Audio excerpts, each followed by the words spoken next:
En Espagne, les enfants de Ruth reprennent l'école à la maison avec un professeur privé.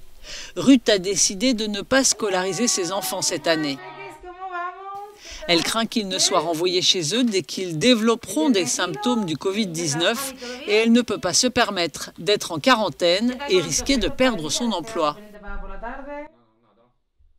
Il y a de fortes chances que mes enfants se réveillent un jour avec ces symptômes, la toux, la fièvre.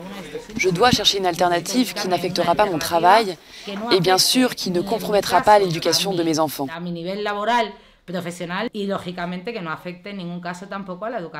En Espagne, de nombreux parents ont décidé de ne pas fréquenter les établissements scolaires, craignant pour la sécurité de leurs enfants. Certains choisissent de les confier à des nounous. Avec les nounous, nous sommes chez nous et les enfants ne tombent normalement pas souvent malades. Un groupe de 4 enfants est évidemment bien plus sûr qu'un groupe de 20 personnes. En ce sens, les risques d'infection sont beaucoup plus faibles.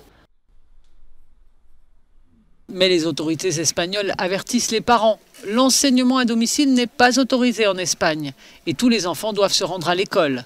30 000 familles se sont unies pour réclamer leur droit de décider de la sécurité de leurs enfants. D'une part, les autorités sanitaires demandent aux citoyens de ne pas se réunir en groupe de plus de 10 personnes et d'autre part, elles nous exhortent à ramener nos enfants à l'école où ils seront dans une classe de 25 élèves. Selon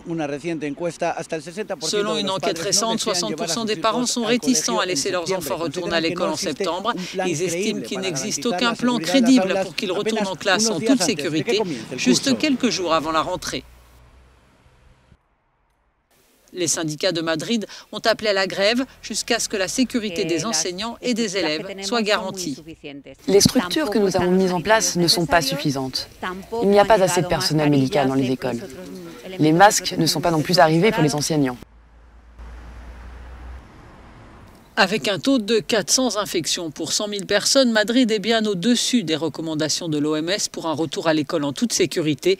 Mais les autorités régionales assurent que les enfants sont plus susceptibles d'attraper le Covid-19 en dehors des salles de classe.